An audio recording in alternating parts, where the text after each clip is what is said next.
Hello, this is Bikyem Bozkurt, Editor-in-Chief of JACC-HF, joining you from ESC 2025. We're going to talk about the Hotline Sessions 2.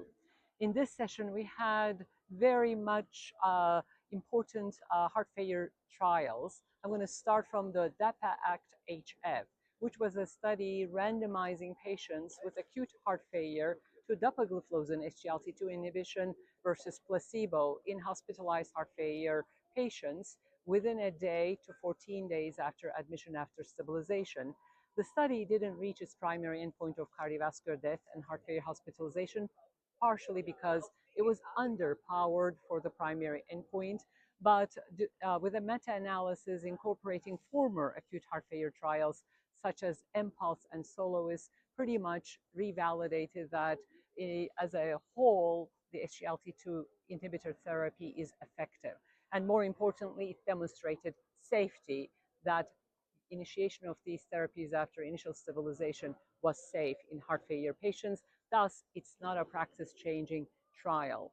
The second very important trial was Victor. Victor trial recruited heart failure with reduced EF patients without a recent worsening, excluded patients with hospitalization within the last 6 months or IV diuretic requirement within the last 3 months. Thus, these patients were less sicker.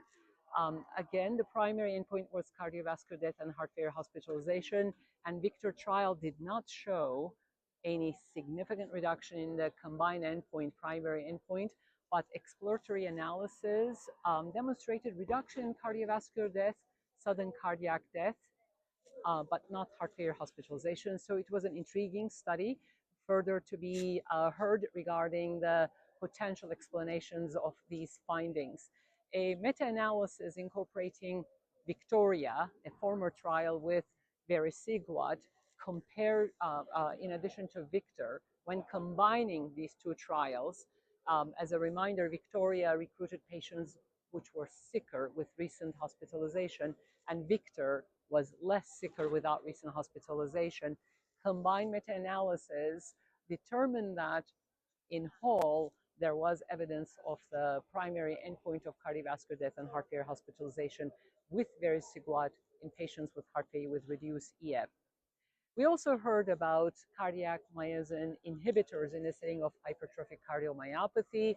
ODYSSEY-HCM trial was looking at cardiac myosin inhibitors in the setting of non-obstructive HCM, did not show any improvement in its primary endpoint in peak VO2, and was associated with adverse events of decline in LVEF in 1 in 5 patients. Thus, in non-obstructive HCM, currently cardiac myosin inhibitors do not have any evidence of efficacy and some concerns for safety.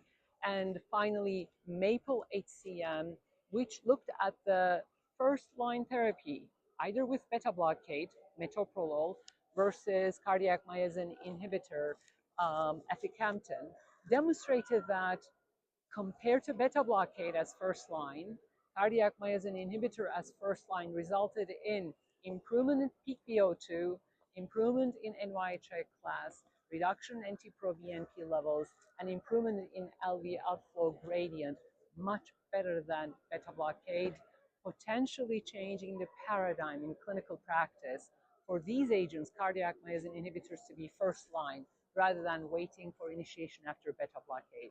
Thank you for joining.